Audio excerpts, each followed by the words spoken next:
Good morning, good afternoon, and good evening, everybody. My name is Matt Hawkins, and I'm head of the Large Facilities Office at the National Science Foundation in the United States. I was asked to come and speak with you all today about contingencies on global research infrastructure projects and why those are important to both the project and to the funding organizations that support them. So today I'm going to start off by giving you all some basic definitions. And first and foremost, I wanted to add a disclaimer to that and let you know that the terminology I'm using today is used by the National Science Foundation. It generally follows industry standards, but just a word of caution, terminology and practices vary greatly between project management practitioners, between the countries involved in GRI, and even between the national funding agencies themselves. So keep that in mind, and it's an important element that I'll talk about during the presentation. So I'll also speak to challenges for global research infrastructure projects and using contingencies. And again, the importance of those contingencies from a funding agency perspective. And I'll close the presentation by talking about recommended practices for GRI. So first and foremost, what are contingencies? And so I've highlighted some key terms here. And first of all, they're planned. They're planned amounts of budget, time, or project scope. And it's also important to note that those are planned in order to manage known project risks. And as everybody knows, global research infrastructures are highly complex. They're often first-of-kind projects, and therefore they have many, many technical risks just generally associated with them. But it does not mean that those risks and the likelihood and impacts of those risks cannot be estimated. So besides technical risks, a project may have environmental and site risks. There may be certain markets or industrial sectors that feed components into construction projects, and those may have risks associated with them as well. And there may be management related risks, including staffing risks that should be accounted for when thinking about contingencies. So another key point is that contingencies are best when they're held by the project team themselves, because these risks are developed and managed by the project team. So best when the contingency is held by the project. So two important points: that budget and schedule and contingency are expected to be used. They are part of the project total project cost. And there's a full expectation that they will be used to manage known risks. They're not a slush fund. That's the key point. And hopefully, in the end, if everything is managed well and risks aren't realized greater than they were anticipated, scope contingency will hopefully not be used. So just going on to a few more details, just to keep in mind that schedule contingency almost always has some component of cost associated with it. Time is money. And so that if schedule contingency is incorporated into the integrated master schedule, there's likely a cost component of that as well. With scope contingency, if scope has to be reduced to stay within the total project cost, there's almost always some impact on science capabilities. It could be a minor impact, or it may be an extensive impact. And that's why the hope is that you never get to the point of using scope contingency. It's there as a backup.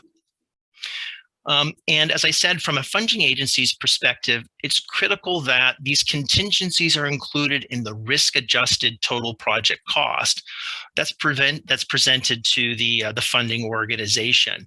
We want to know that the project, in estimating the cost, has incorporated a very rigorous risk assessment. So this is what it might look like. This is the way NSF looks at it. It's the project's performance baseline, plus budget contingency, plus perhaps some additional costs depending on the project itself and how the agency looks at this.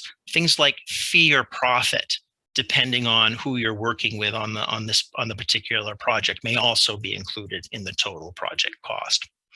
So that's the important thing to note. Budget contingency is part of the TPC. So this is a question we also get. And so what's the difference between contingency and reserves? And the key point here is that reserves are only amounts of budget, just money.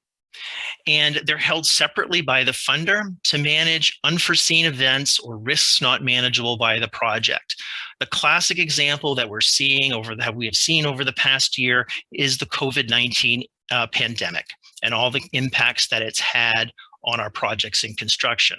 There's no way that the projects could have foreseen a global pandemic of this scale. And so that's a risk that's unforeseen and also unmanageable by the project. Reserves can be allocated by project or sometimes more commonly across a portfolio of projects within the funding organization. They're not generally included in the total project cost. They can be, but not generally. It's generally held outside of the TPC. And since these are unforeseen events, there is absolutely no way that the managing organization can predict them or estimate their likelihoods and impact. So generally speaking, a simple percentage is used by the funding organization. But it's also important to note that that funding may not actually exist yet. It may be available in advance if it's held for a portfolio of projects, or the funder may have to go and actually request it from using whatever government policies and procedures are in place for requesting additional funding. Another great example besides the COVID-19 pandemic that we bring up oftentimes is a risk of lack of appropriations. And clearly that's a risk to many projects if funding doesn't come through, but there's no way that the project team can manage that risk. That's a risk held by the funder itself. So unlike contingencies, they're likely not to be used at all, simply because these unforeseen events like COVID are very rare. So why are contingencies, and note that I put this in very small print, and controls on those contingencies important from both the project team perspective and the funder's perspective? First and foremost, it maximizes the chance of an on-budget completion and eventual success of the project. Because what it does is it generates a realistic expectation of the most likely total project cost in the end. As I said in a few slides earlier, the budget contingency is expected to be used. And so therefore, it's likely that once risks are realized and risk mitigation activities take place, you will approach the estimated total project cost, which includes the budget contingency. I've seen this second bullet firsthand myself by putting rigorous estimating processes in place for contingencies and also controls that involve the funding organization. It instills a very deep understanding on, for all parties, on what the project risks are and how best to mitigate them. Are there mitigation strategies in place? Are we accepting some risks? Or are we transferring those to another partner or another entity? It also raises awareness among the partners as to who holds the risk, when the risk is realized, and lastly, what the remaining risk exposure is between the current time and the end of the project.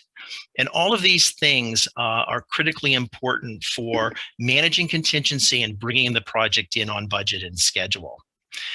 It's important to note that even the best planned projects and those that are the best managed always run into challenges. It's just the nature of the work that we do.